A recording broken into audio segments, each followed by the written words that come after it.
Welcome to Aritas. In this episode, we will be exploring the tundras and the freshwater. As the coastal environments rise in intensity, most species there may go extinct. The lignum possessors will soonly go extinct as the trees they would sway on died, and with the lignum possessors came the Phacean pharaoh's extinction.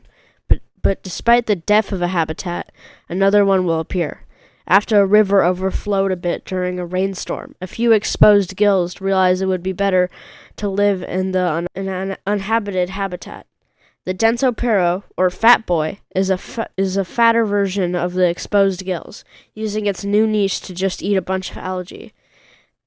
This creature thrived, being completely alone in the lakes and rivers, but this would not last. The formatilus facium, or scary face, is an evolved predator version, using its two giant hind fin to grab densoperes and bring them to their nest to eat. This fish-snapping ability evolved to combat excess in fighting. With freshwater lakes getting their own species, this made most water have sessile life, which you think would arise a fish predator that lives on land. But with the fact that all predators on land have died out, the niche wouldn't be vacant for long. The sand bugs have also evolved to get bigger, and have a downwards mouth used for wrapping around the smaller bugs, with the inland also having herbivores. There was nothing stopping a predator from forming.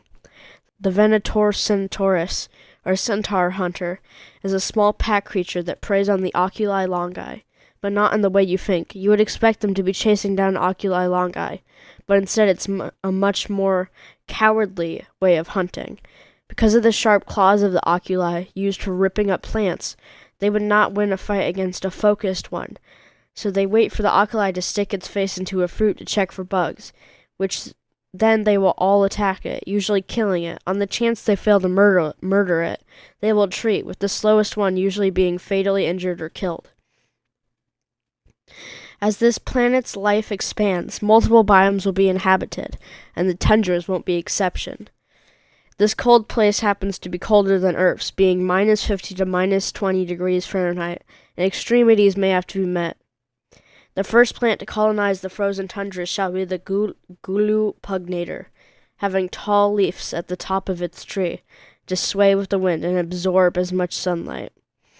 It has a very fuzzy nuts attached to it, with a few pricks on them as well, to avoid being eaten.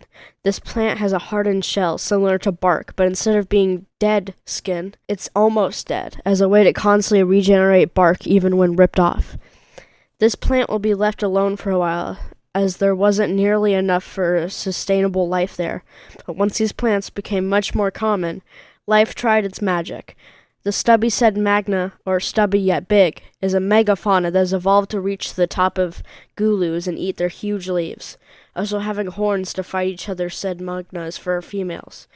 The females, naturally having no need for spikes, don't grow them. They group in herds called a flurry, where children and babies stay in the middle for warmth and protection. Despite these megafauna being pretty much perfect for the environment, they are still megafauna, aka possible prey. The Magnus morsus, or big bite, are larger evolutions of the Venator centaurus, letting go of the centaurs and becoming large, furrier, and faster, with strong protrusions to bite into the flesh of said Magnus, as well as claws for fighting off other morsuses from its nest. About its nest, it's a burrow, but it's not just for laying eggs. The babies that are laid will be cared for by its older siblings, who aren't adults but not babies, creating a special relationship that is an example of convergent evolution, as the cold biome has shown that it's much more useful to protect children when it's cold.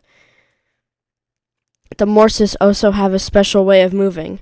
Instead of heavily relying on legs, relying on its arms to move around on its hands, using them to spring towards prey, which means it has retractable claws to not get stuck. One error I must apologize for is not talking about a plant that's been grown since the beginning, the Mortus commendium, who feeds off of rotting things, aka dead plants and animals. This cold, freezy tundra is quite the area, but let's go back to the freshwater for a little while.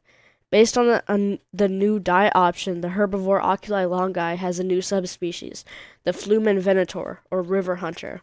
It has arms for pushing itself on land, but long fins on its back to speed into the water and snatch a fish, with its teeth becoming sharp for better grabbing and tearing.